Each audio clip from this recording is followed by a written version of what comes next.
xibaar yu wér te wóor ca tàng ba abonnez-vous pour ngeen di mën di jot suñuy vidéo. mbégte ak bànneex la ñuy am yéen ñi nga xam ne yéen a ñuy topp ci chaîne bii di Buzz 221 HD ni ñu koy defee saa su ne rek di leen indil ay xibaar la ca gën a fees niki tey jii ki nga xam ne moom moo di Dame Mbodj daal dinay dem foofee nga xam ne nag moom moo di ca dikk ngir renouveler plainte boo nga xam ne nag defoon na ko ca ña nga xam ne ñoo ko attaqué woon ca jamono ba nga xam ne def na émission foofee nga xam ne nag moom moo di ca TFM waaye itam ba mu fa jugee gis ñoo xam ne nag dañu ko doon topp di ko tiire li nga xam ne nag moom moo di ay bal waral nag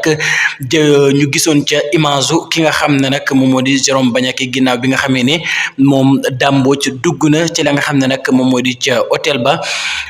Jérôme Bandiaky nag daal di ko fay fekk moom nag niki tey jii Dame Mbodj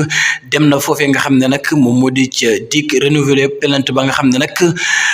defoon na ko waaye itam juru woon li nga xam ne nag moom moo di résultat ba tax na niki tey jii ànd nag ki nga xam ne moom moo di avocat am ngir dëgëral li nga xam ne nag moom moo di plainte boobee nga xam ne defoon na ko ci atum 2023 jamono ba nga xam ne nag kii di njiitu réew mi moo fi nekkoon di Macky Sall nekkoon fi ci itam moom Dame Mbodj porté woon li nga xam ne nag moom moo di plainte waaye itam la mu xam ne moo di booba jamono nag mujjul woon fenn ba tax na jamono ji nag indi na bépp preuve boo xam ne nag am na ko yóbbu ko fa nga xam ne nag moom moo di ca dik waaye itam porté plainte ki nga xam ne nag moom moo di Jérôme Bandiaky ginnaaw image yi nga xam ne nag